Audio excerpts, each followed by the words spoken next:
ከቅርብ ጊዜ ወዲህ በጥልቅ ዝምታ የተዋጡት የኦሮሚያ ብሔራዊ ክልላዊ መንግስት ፕሬዝዳንት ሽመልስ አብዲሳ አዲስ ጦር እያደራጁ መሆኑ ይፋ ወጥቷል። አዲስ አበባ ከተማ ውስጥ ፍላሚንጎ አካባቢ ሆነው በቆዳ ስፋትም በህዝብ ቁጥርም በኢትዮጵያ አንደኛ ደረጃ ላይ የተቀመጠውን ክልል የሚመሩት የፍልስፍና ተማሪው ኦቦ ሽመልስ አብዲሳ በኦሮሚያ ክልል ፖሊስ ኮሚሽን በኩል በተለያዩ ምክንያቶች ከስራ ተለይተው የነበሩ የቀድሞ ታጣቂዎችን ጠርተዋል። ይህ ጥሪ መደበኛ ፖሊሶችን፣ የልዩ ኃይል አባላትንና የቪአይፒ ጥበቃ ክፍሎችን የሚያካትት ነው ተብሏል።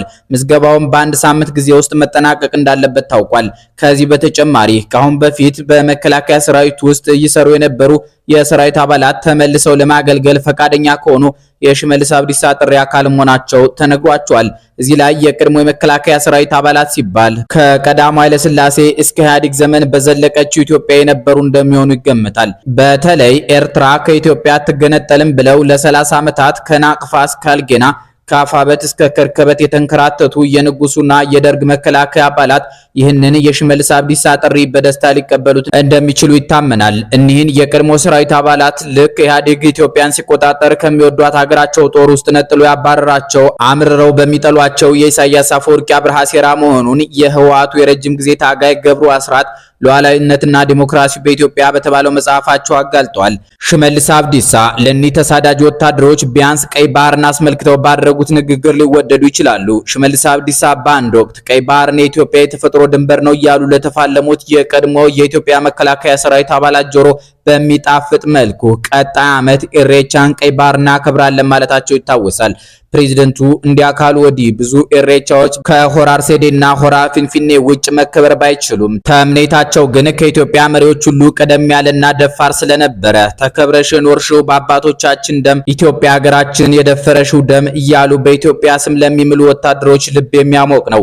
ኢሳያስ አፈወርቂ አብርሃም ይሄን አዲስ የኢትዮጵያ ጦር ኃይሎች ዝግጅት በጥብቅ የፈሩት ይመስላሉ። በ39ኛው የአፍሪካ ህብረት የመሪዎች ጉባኤ ላይ ንግግር ያደረጉት የኢትዮጵያ ጦር ኃይሎች ሁሉ የበላይ አዛዥ አብይ አህመድ አሊ ኢትዮጵያ የባህር በር ትፈልጋለች ሲሉ መደመጣቸው ለአስመራው አሮጌ ኢሳያስ አፈወርቂ አብርሃ ልብ ዝቅ የሚያደርግ ድምጽ ነው። ኢትዮጵያ በበላይነት ተዘውረዋለች የሚባልለት የአፍሪካ ህብረት መሪዎች ጉባኤ ሌላዋ የአብይ አህመድ አሊ ወዳጅ የተባበሩት አረብ ኤምሬትስ ንጉሷን ቢን ዛይድ አልናሃያን በላከችበት ሁኔታ አዲስ አበባ ላይ ሲካሄድ ኢሱ በኤርትራ አንድ ለየት ያለ ነገር አድርገዋል። እሱም የቀድሞ ጓዶቻቸውን አስከሬን መደባበስ ነው። ኢሳያስ አፈወርቂ አብርሃ የመጀመሪያው የአዲሲቱ ኤርትራ ፕሬዝዳንት ሲሆኑ በተገኙበት ስብሰባ ላይ በስድብ ያጥረገረጓቸው የአፍሪካ መሪዎች በአዲስ አበባ የአፍሪካ ህብረት ስብሰባ ላይ ባሉበት በዛሬው ዕለት የኢትዮጵያ ጎረቤትና የአንዲት አፍሪካዊት ሀገር መሪ ሆነው በምጽዋ የሰማዕታት መቃብር የአበባ ጉንጉን ሲያስቀምጡ መዋላቸው ትርጉሙ በርክቷል። በአንድ በኩል የጓዶቻቸው ናፍቆት እንደጸናባቸው፣ በሌላ በኩል ከኢትዮጵያ ጋር አይቀርም ለሚባለው ጦርነት የስነ ልቡና ዝግጅት በማድረግ ላይ መሆናቸው እየተነገረ ነው።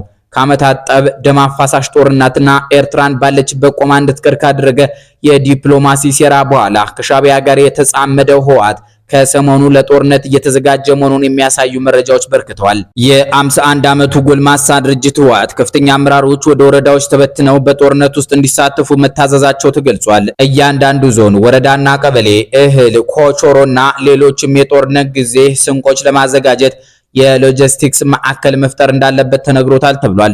ልክ ሽመልስ አብዲሳ በኦሮሚያ ክልል እንዳደረጉት በትግራይ ጦር ውስጥ ያለ እና የነበረ ሰራዊት ማለትም በዲዲአር የተቀነሰ ያመለጠ በረፍት ላይ የቆየ ስልጠና ያቋረጠ ወዘተ ወደ የጦር ክፍሉ እንዲመለስ ይገደዳል መባሉን ሰምተናል። ትግራይ ውስጥ ባለ በእያንዳንዱ ወረዳና ቀበሌ ወጣቶችን ለጦርነት ለመቀስቀስ ኮታ ተመድቧል።